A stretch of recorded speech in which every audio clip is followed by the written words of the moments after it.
Estamos de volta com a parte 2 do informativo 859 do STJ e reiniciamos com julgados da segunda turma.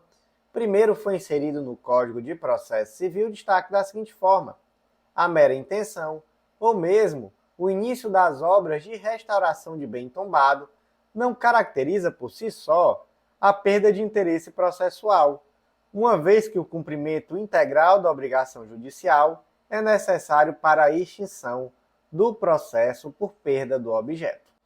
Gente, essa situação aqui é muito interessante, porque eu acho que ilustra muito bem uma mania, digamos assim, que muitos juízes, muitas varas têm de tentar achar um jeito de extinguir os processos, não é? E aí extingue o processo por quê? Porque conta como meta, não é extinguir processo, é processo julgado. E aí, desculpem aos juízes que estão me ouvindo, não é? Mas eu sei que vocês também sabem que existe sim essa ansiedade de bater meta do CNJ, de extinguir processo. E aí já aconteceu comigo algumas vezes de eu ter processos extintos por perda do objeto, recursos, muito mais comum quando é recurso, e eu dizer, calma, excelência, calma, não é por aí, tá? Não perdeu o objeto. E aqui, nesse caso concreto, foi interessante porque era um ACP que requeria a restauração de um imóvel que era tombado, e aí a prefeitura peticionou informando que iniciou a obra de restauração do imóvel. Aí o dedo do juiz coçou, né? E ele extingo por perda do objeto.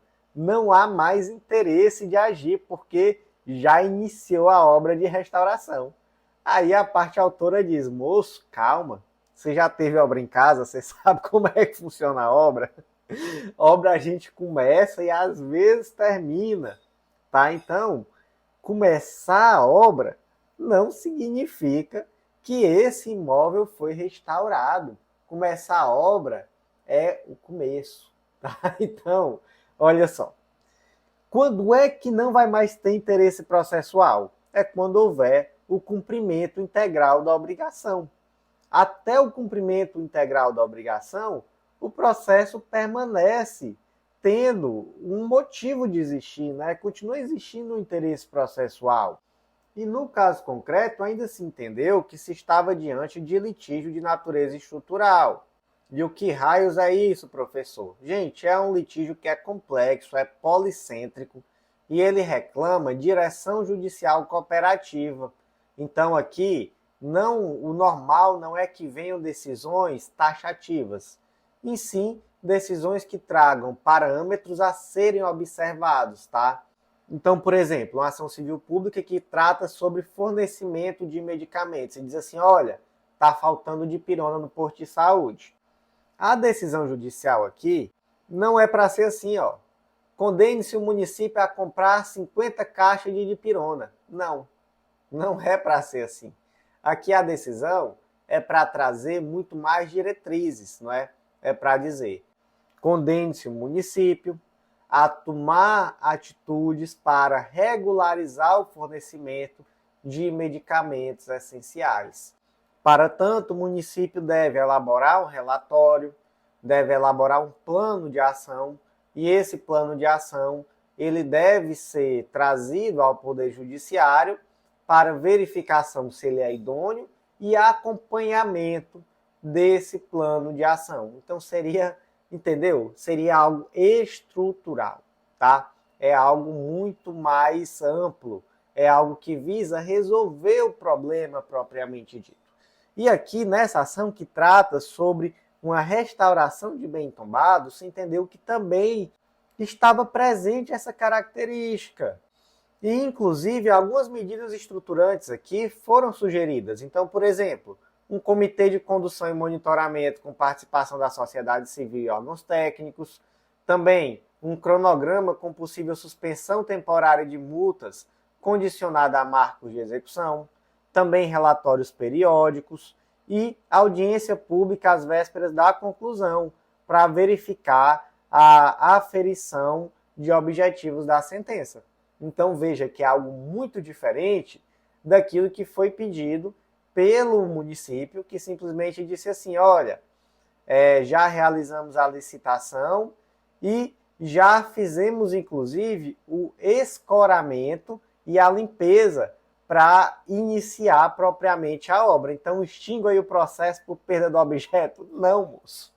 Não é assim, tá? Então, onde é que por excelência vai se verificar o adimplemento daquelas situações que foram ali propostas? Vai ser na fase executória, tá?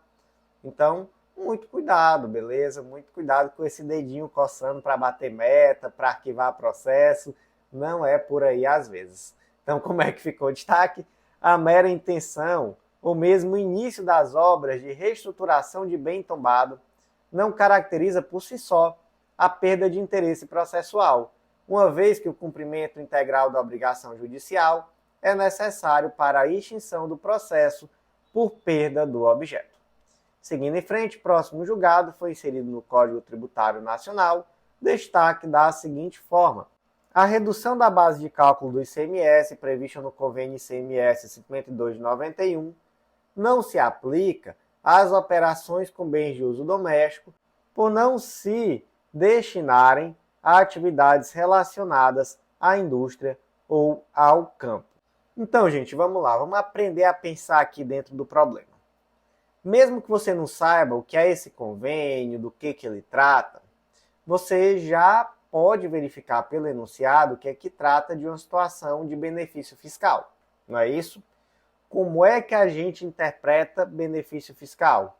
A gente interpreta literalmente, artigo 111 do Código Tributário Nacional. Interpreta-se literalmente a legislação tributária que disponha sobre suspensão ou exclusão de crédito tributário, outorga de isenção e dispensa do cumprimento de obrigações tributárias acessórias. Então, aqui, quando se fala em outorga de isenção, você vai entender que não é só a isenção, é benefício tributário em geral. Tá? Então, o primeiro ponto é esse, interpreta literalmente. Mas aí, olha só a peculiaridade dessa situação. Esse convênio 52 de 91, lá no corpo do convênio, ele trata de uma situação de benefício fiscal relativo a equipamentos industriais ou agrícolas. Beleza? Beleza. Já o anexo, ele traz simplesmente a lista, não é? Daqueles itens que são beneficiados. Então, lá nesse anexo, você vai encontrar, por exemplo, diversos itens que são de uso agrícola. Então, por exemplo, você pode imaginar que lá vai ter cortador de grama, lá vai ter serra elétrica, lá vai ter, enfim, um monte de coisa, né? Mas aí, olha só que situação interessante. Imagina que um varejista, ele vende roçadeira, soprador, cortador de grama, mas tudo isso de uma linha doméstica, não é? E não de uma linha agroindustrial. Então, imagina, por exemplo, que são produtos que não estão aptos a serem utilizados com uma frequência muito grande, com uma intensidade muito grande, né? Mas ali para cortar a grama de casa, para soprar aquela grama, né? Para fazer ali uma limpeza doméstica, tá ok. Então, até por isso são produtos de linha doméstica. Mas aí esse varejista, ele mesmo assim aplicava essa redução de base de cálculo que está lá no convênio 52 de 91. E ele disse assim, ora, se está previsto lá no anexo soprador, se está previsto cortador de grama, se está previsto roçadeira, então tá aqui, ó, um soprador, uma roçadeira, um cortador de grama, tá tudo aqui. Mas aí, qual é a questão? A questão é que você tem que interpretar o dispositivo legal de forma sistêmica. Ah, professor, tá com duas conversas, né? Interpretação não era literal, agora é sistêmica, é bonito. É literal.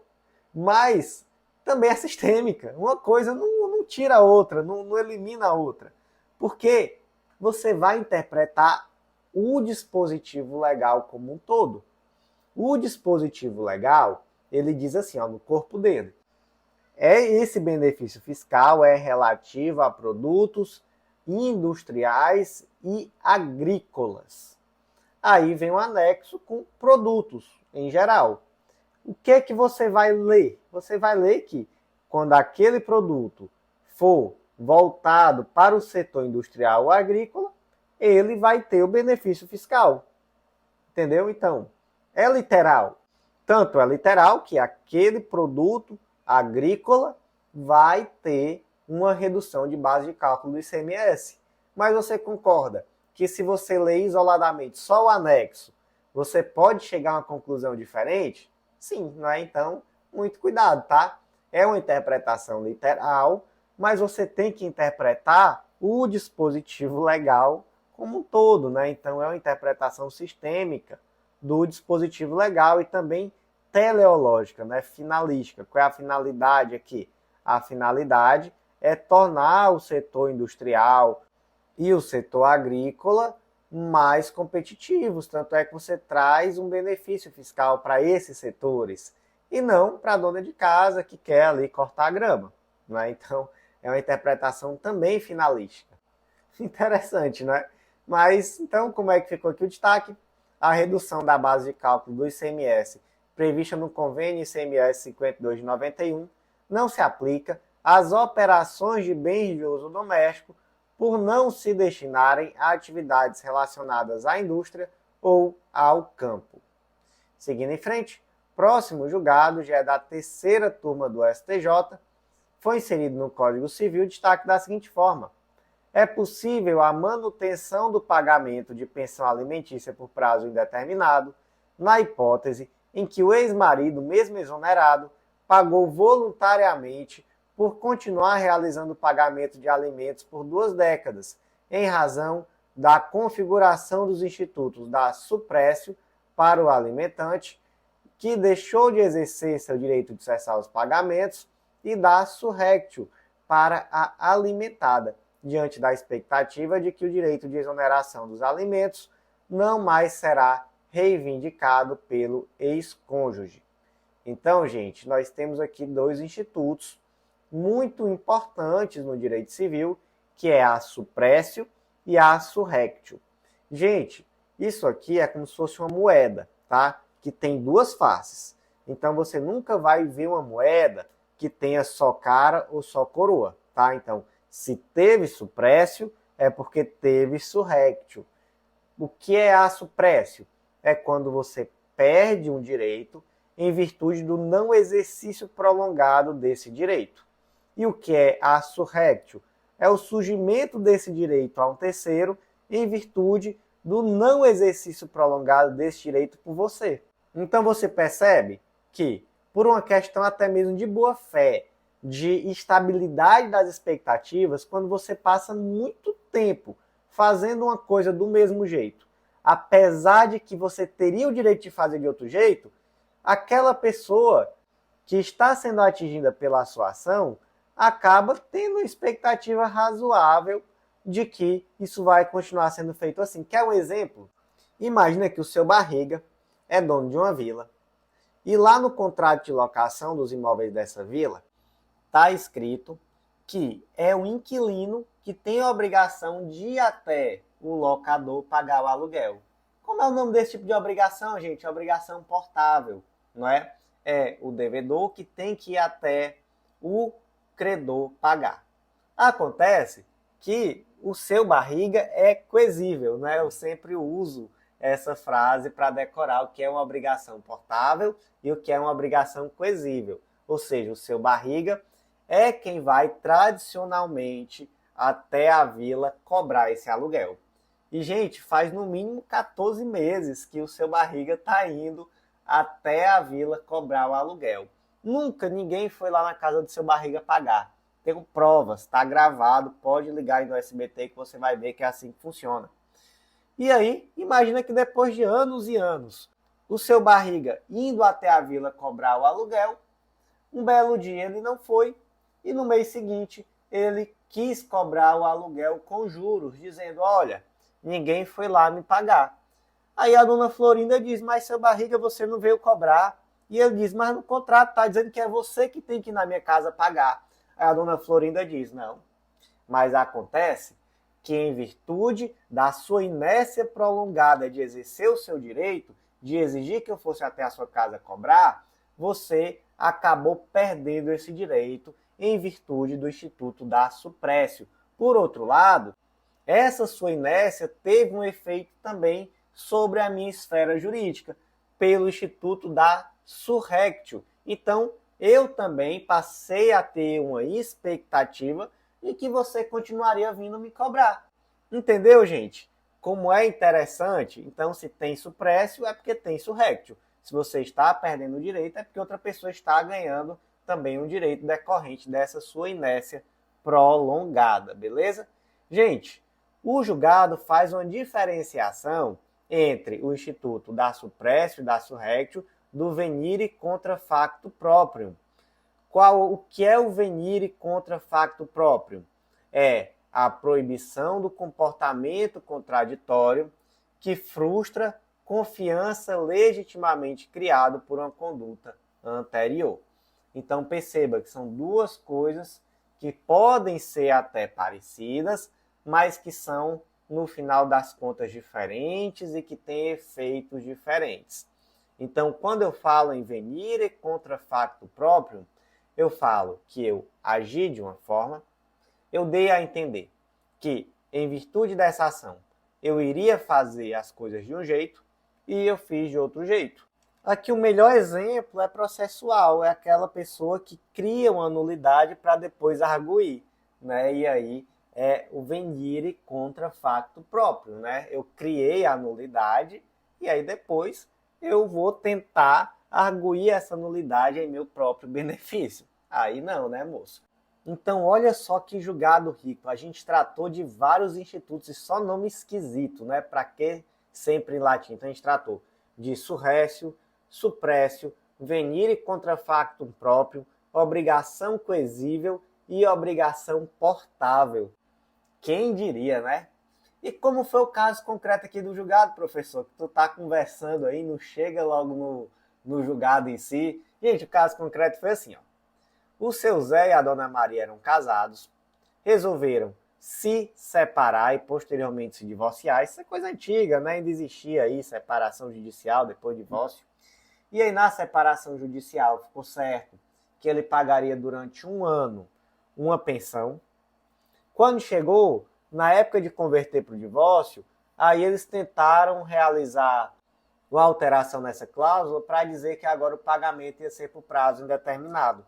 Acontece que o juiz não homologou, porque disse que aí já seria questão para outro processo. Então, na prática, né?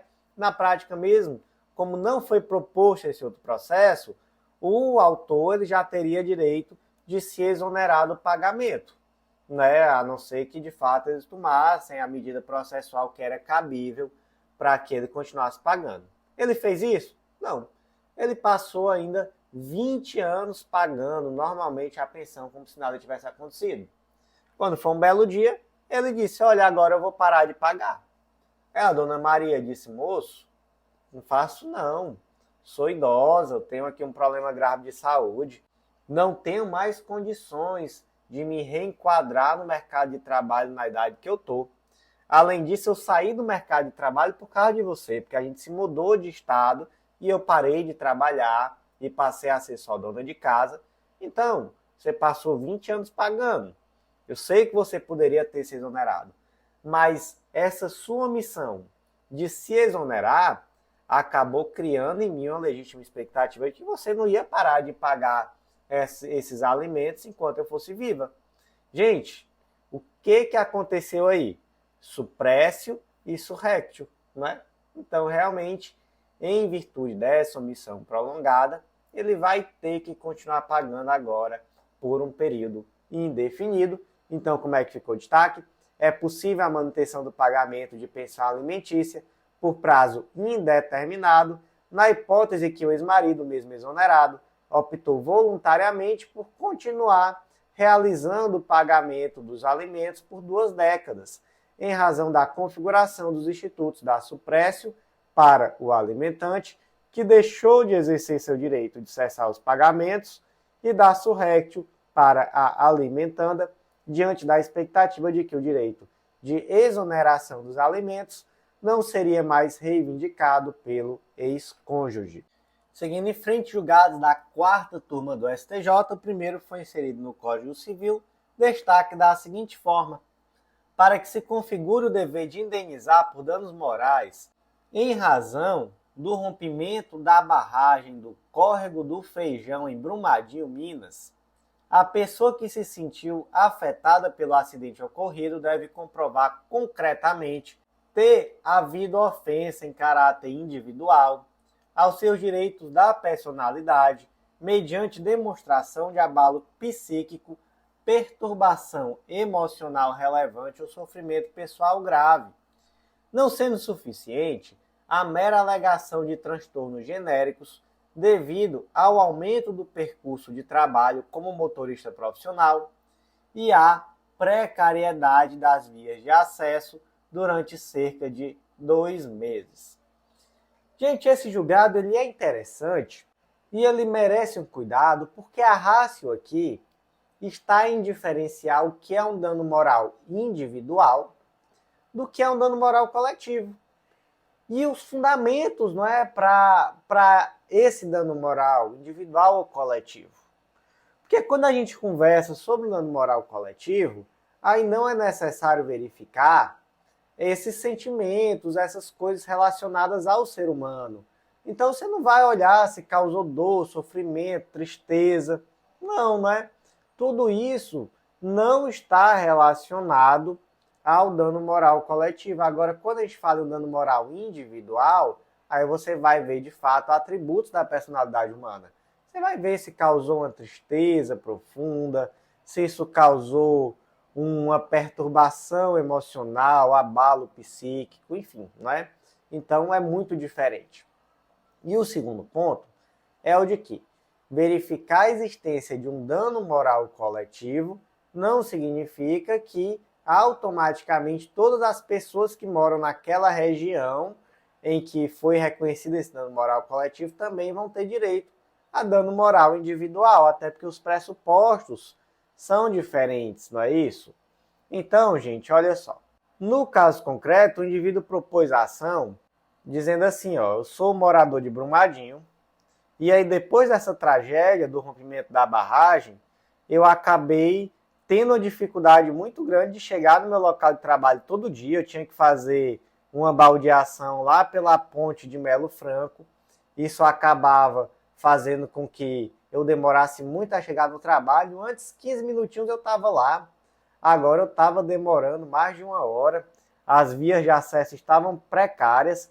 E além disso, eu sou motorista de ônibus e eu acabei tendo que lidar com pessoas profundamente estressadas. E esse estresse das pessoas que acabavam andando no ônibus acabou passando para mim também. Nesse período, eu até recebi hora extra pelo tempo adicional, eu também recebi auxílio emergencial, mas mesmo assim, não é? Essas situações de eu ter que demorar mais para chegar no trabalho, de eu ter que lidar com pessoas estressadas durante o trabalho, isso daí eu acredito que me gerou dano moral. Aí, gente, em primeiro grau e em segundo grau ele ganhou, viu? Inclusive, foi fixado originalmente dano moral em 60 mil, depois o TJ Minas reduziu para 45 mil. Aí chegou no STJ e o STJ disse, olha, veja só, a gente está confundindo uma coisa com outra coisa. Porque essas situações que você me trouxe, elas são situações que de fato geram dissabor, né? De fato são ruins, mas isso não me parece ser suficiente para um dano moral individual. Ah, professor, coisa absurda, houve um rompimento de barragem, um problema gravíssimo, mexeu com a vida de um monte de gente. De fato, não é de fato. Mas isso daí gerou um dano moral coletivo. Ah, professor, então individualmente ninguém tem direito a dano moral? Tem. Mas aí, nesses casos, é necessário demonstrar um abalo relevante, tá? E realmente, na ação, qual foi o abalo que veio na petição inicial? Foi ter que demorar mais a chegar no trabalho durante 2 meses e lidar com gente estressada no trabalho. Talvez tenha faltado formular aí a inicial com questões mais relevantes, né? Porque eu acredito que realmente uma pessoa que morasse em Brumadinho sofreu transtornos diversos que provavelmente foram muito além disso. Mas aqui não é realmente o juiz ele está restrito aos argumentos que vieram. E aí, gente, é de se verificar que em algumas situações o judiciário tem fixado danos morais até de uma forma meio que ré ipsa, tá? Como, por exemplo, quando a pessoa perdeu o parente, ou então quando a pessoa sofreu algum problema físico muito grave, alguém da sua família sofreu com um problema físico grave. Então, nessas situações, há um dano moral presumido, tá? Inclusive, há muitos julgados acerca desses temas, mas fora dessas situações, é necessário realmente demonstrar que houve um abalo psíquico grave decorrente de situações graves, não é? E acaba que o STJ entendeu que nesse caso concreto, ou a gente acabou falhando nisso. Professor, calma aí. Eu só não estou entendendo o negócio. Então o STJ reavaliou fatos, foi... Gente, isso é uma linha muito tênue, né? Mas qual é a solução aqui? É a de que o STJ não reanalisou os fatos em si. Ele analisou a tese jurídica. Qual seria?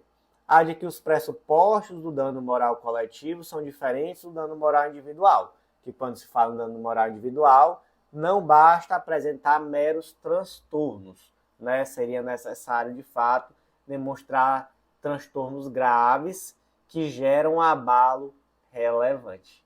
Beleza? Então, gente, como é que ficou aqui o destaque desse julgado? Para que se configure o dever de indenizar por danos morais em razão do rompimento da barragem do córrego do Feijão em Brumadinho, Minas Gerais, a pessoa que se sentiu afetada pelo acidente ocorrido deve comprovar concretamente ter havido ofensa em caráter individual aos seus direitos de personalidade mediante demonstração de abalo psíquico, perturbação emocional relevante ou sofrimento pessoal grave, não sendo suficiente a mera alegação de transtornos genéricos devido ao aumento do percurso de trabalho como motorista profissional e à precariedade das vias de acesso durante cerca de 2 meses. Gente, já estamos muito avançados no tempo, né? Então, convém parar por aqui e eu te aguardo na parte 3 do nosso informativo 859 do STJ. Até lá!